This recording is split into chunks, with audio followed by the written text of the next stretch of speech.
getting started. Page 508, priming your thinking about how we can get, we have to measure things that we don't have a way to measure directly. So if the first question, think about it for a minute here, maybe pause and think before you listen to my answer. Describe how you would determine the measure of each object. How about the height of a flagpole?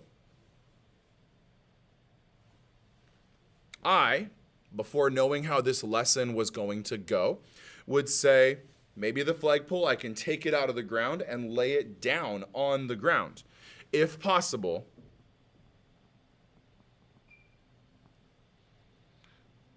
lay the flagpole over and measure it on the ground.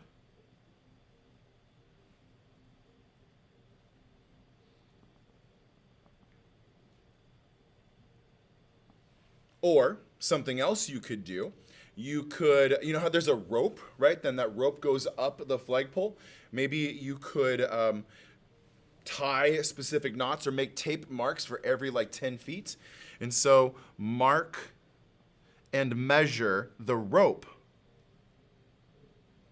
I'll put an or here. And so if you can measure and mark the rope as it goes up the flagpole, it won't be accurate, but it'll be close enough. And close enough sometimes counts for estimating, space away from objects. What if a windstorm blew the flagpole over and you didn't want it to damage any of the buildings or any of the vehicles? So then where should your flagpole go? That sort of stuff.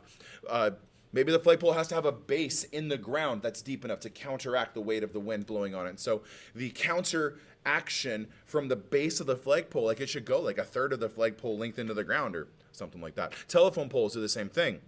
The height of a very tall building. You know, I wonder sometimes, like if the app that we have on your phone, that measurement app, if you could like measure it using an electronic device.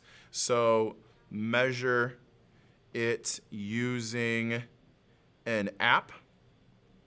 Or you could look it up, right? So let's say you don't need to know the height of the very tall building because an engineer or an architect or just a construction management team, they built the building. There might be a website, a Wikipedia page that has that information on it. So you could say, I'm going to look it up. Most buildings have to report, any building that's going to have people in it and therefore like impact society or environment if it crashed, they have to go through a process that is, through the county or through the state or through the government that says that building is appropriate for being built. Specs like how tall the building is are in there. So you can look it up online. Or go down to the county, it's the courthouse, the county records, and check it out there. What else could you do? You could take a GPS location and like to say it's the Empire State Building, which again, you could just look it up. But if you're on like a different floor level and it's not quite easy enough for you to calculate the location like of that, maybe you could do like an altitude measurement, like planes have them or climbers have them like on their watch when they climb up a cliff, just to know how far they've climbed in that time. So you could use a tool like an altimeter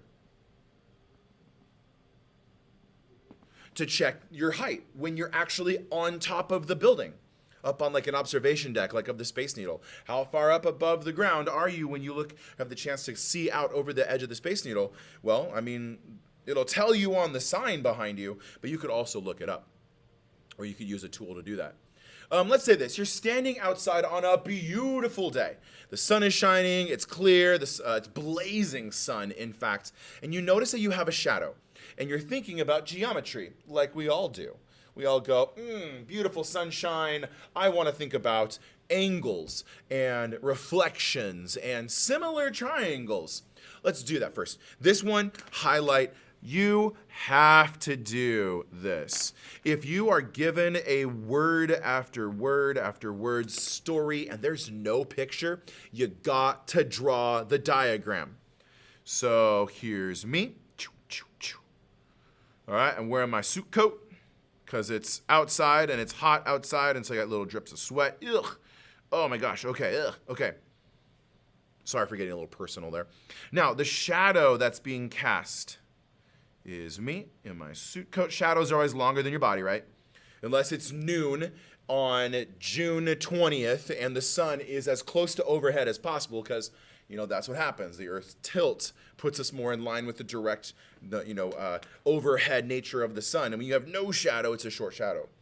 There we go. I got a shadow. Oh, by the way, somewhere over here is the sun. So draw the rays of the sun. I mean it. This might seem like stupid, or it might seem like extra that you don't need to do. You have to. You should think about drawing the diagram, because did you notice that was going to make a triangle? Look, it's in fact a right triangle because I'm presumably standing upright, or you are in this video, are making a 90-degree angle to the ground to your shadow. What is the measure of the angle formed by you and your shadow?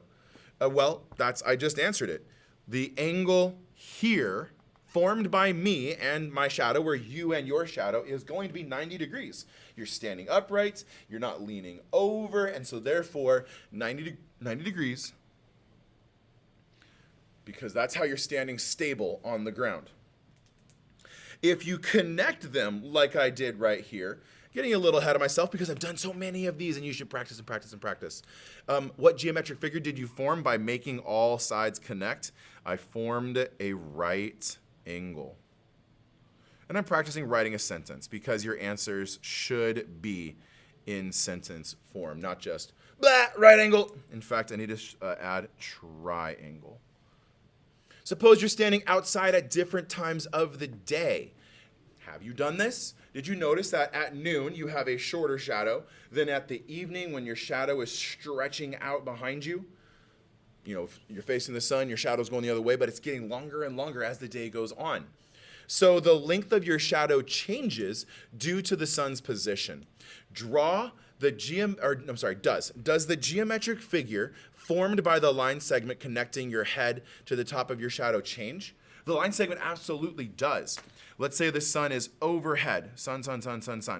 Me. Shadow. It's only like that much. Or the sun is low in the sky. It's almost nighttime, and the sun is about to set over the mountains. And your shadow is going to be long shadows. And so the idea is, the length, the geometric figure formed by the line segment, so this one versus this one, it's going to change relatively to the position of the sun overhead. So yes, the geometric figure formed by the line segment connecting your head with the top of the shadow's head changes by the position of the sun. When the sun is overhead, it's a short line segment. When the sun is almost setting, or as the sun moves towards evening and setting, the line shadow length changes. This has been getting started off of our lesson 5. We're talking about applications of similar triangles, how to solve problems, especially when we're not able to actually go measure directly with a tape measure or a laser. Oh my gosh, laser levels.